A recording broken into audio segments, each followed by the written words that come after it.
Guys, welcome to Kids Diary. Welcome to my beautiful family. I'm happy to have you back. If you're a returning subscriber, you know your girl is grateful. And for those that are coming in for the very first time, please do me a favor, subscribe, like, and ensure to comment. Okay guys, so in today's video I'm going to be talking about this visit that the president of Ibrahim Traoré made. He had a meeting with the widows and the orphans of the fallen heroes. Okay, those that were fighting for the country and they lost their lives. Oh my god. So he actually had a meeting with them, and he asked them what they want, what their plans are, and he listened to them as they explained all their plans, their struggles, what they want in life, what they are going through. He listened to the orphans. He also listened to the widows, what exactly they want. So when he listened to them, he told them that Burkina Faso will never be a place where terrorists will win. No. It will never be a place where terrorists will win. So for that reason, no matter what happens, let them know that they are in his heart, and he will do everything possible to see that they stand. They should not bother because they have lost their family. Yes, it is painful, but what is the next step? What is the next step to take? So he told them that he will not forget them. He will not abandon them. They should just chill. They should calm down. He will not abandon them. So he promised them that he is going to build schools. He's going to ensure that they have good places to stay. I'm sure among the 50,000 houses, guys, I'm very sure that some of them will actually stay there. Most of them will stay there. Yeah. Because the president promised them that he will make them to have a good life. He promised to do his best, because these are people that were fighting for the country. These are people that were fighting for the country. So he wouldn't just let them go like that. No. He wouldn't. So he promised them that he will get them a nice place to maybe have shelter, and then he will ensure that he build schools where these orphans, they can go there to achieve whatever level of education they want to achieve. And he's also going to create a system where they are going to teach the widows how to create, like, to run businesses, and he's going to provide funds for them to run the businesses. This is what I'm talking about, guys. This is what I'm talking about. I've told you that every day we have, before you want to think, or before you want to even say you want to comment on a video, another good news is coming.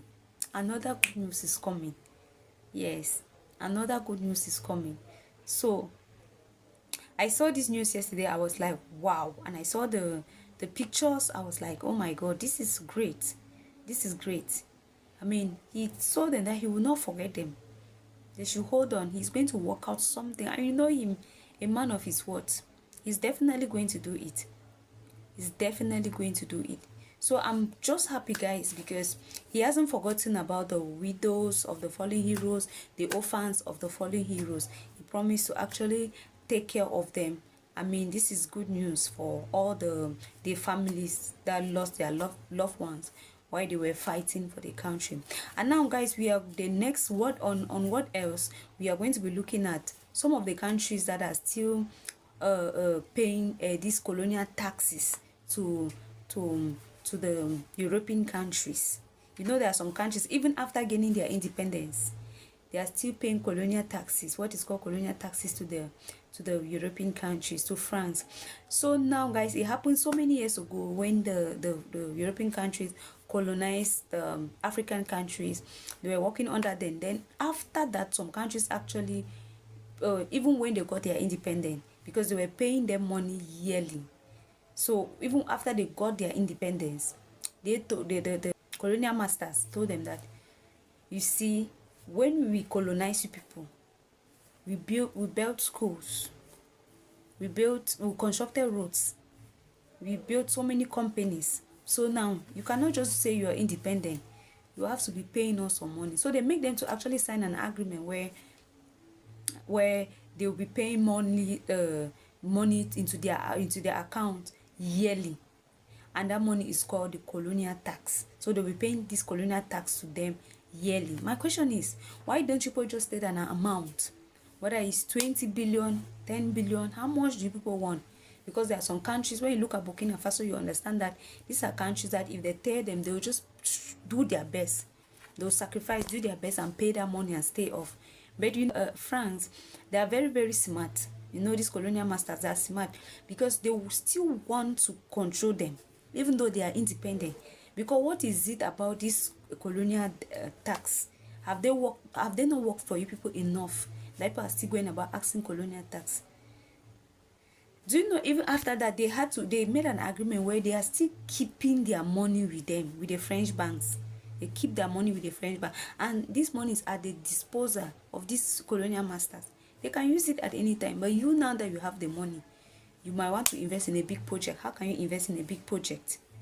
How can you invest in a big project when your money is elsewhere? You need to consult, you need to take permission. They will give you time, give you excuses before you even ever have the money. So I think the trick is a trick. Telling them that they should pay this colonial tax is a trick so that they should still be controlling them. They'll still control their money. They'll still control their money. Because what is the madness about colonial tax? Why don't you just state an amount that since you have got your independence, people should pay 10 billion, people should pay 20 billion? Some countries will, by now, they should have been done with that.